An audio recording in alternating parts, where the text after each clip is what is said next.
the individual point of view.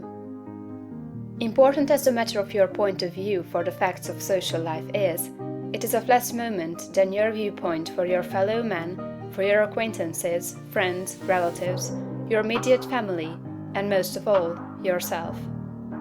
You must learn not to look upon the world as a lost and decaying thing, but as a something perfect and glorious, which is going on to a most beautiful completeness.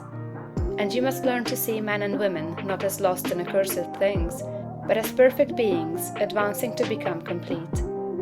There are no bad or evil people. An engine, which is on the rails pulling a heavy train, is perfect after its kind, and it is good. The power of steam, which drives it, is good. Let a broken rail throw the engine into the ditch, and it does not become bad or evil by being so displaced. It is a perfectly good engine, but off the track. The power of steam that drives it into the ditch and wrecks it is not evil, but a perfectly good power. So that which is misplaced, or applied in an incomplete or partial way, is not evil. There are no evil people. There are perfectly good people who are off the track, but they do not need condemnation or punishment. They only need to get upon the rails again. That which is undeveloped or incomplete often appears to us as evil, because of the way we have trained ourselves to think. The root of a bulb that shall produce a white lily is an unsightly thing. One might look upon it with disgust. But how foolish we should be to condemn the bulb for its appearance, when we know the lily is within it. The root is perfect after its kind. It is a perfect but incomplete lily, and so we must learn to look upon every man and woman, no matter how unlovely in outward manifestation. They are perfect in their stage of being, and they are becoming complete. Behold, it is all very good. Once we come into a comprehension of this fact, and arrive at this point of view, we lose all desire to find fault with people, to judge them, criticize them, or condemn them. We no longer work as those who are saving lost souls, but as those who are among the angels, working out the completion of a glorious heaven.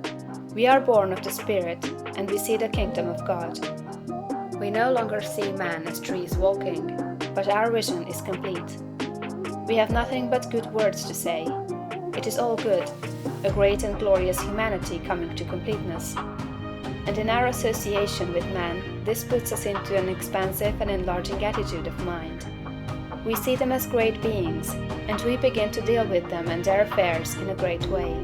But if we fall to the other point of view, and see a lost and degenerate race, we shrink into the contracting mind, and our dealings with men and their affairs will be in a small and contracted way. Remember to hold steadily to this point of view. If you do, you cannot fail to begin at once to deal with your acquaintances and neighbors and with your own family as a great personality deals with men. This same viewpoint must be the one from which you regard yourself. You must always see yourself as a great advancing soul. Learn to say, "There is that in me of which I am made, which knows no imperfection, weakness, or sickness. The world is incomplete, but God in my own consciousness is both perfect and complete. Nothing can be wrong but my own personal attitude, and my own personal attitude can be wrong only when I disobey that which is within. I am a perfect manifestation of God, so far as I have gone, and I will press on to be complete.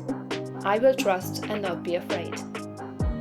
When you are able to say this understandingly, you will have lost all fear, and you will be far advanced upon the road to the development of a great and powerful personality. End of chapter 7.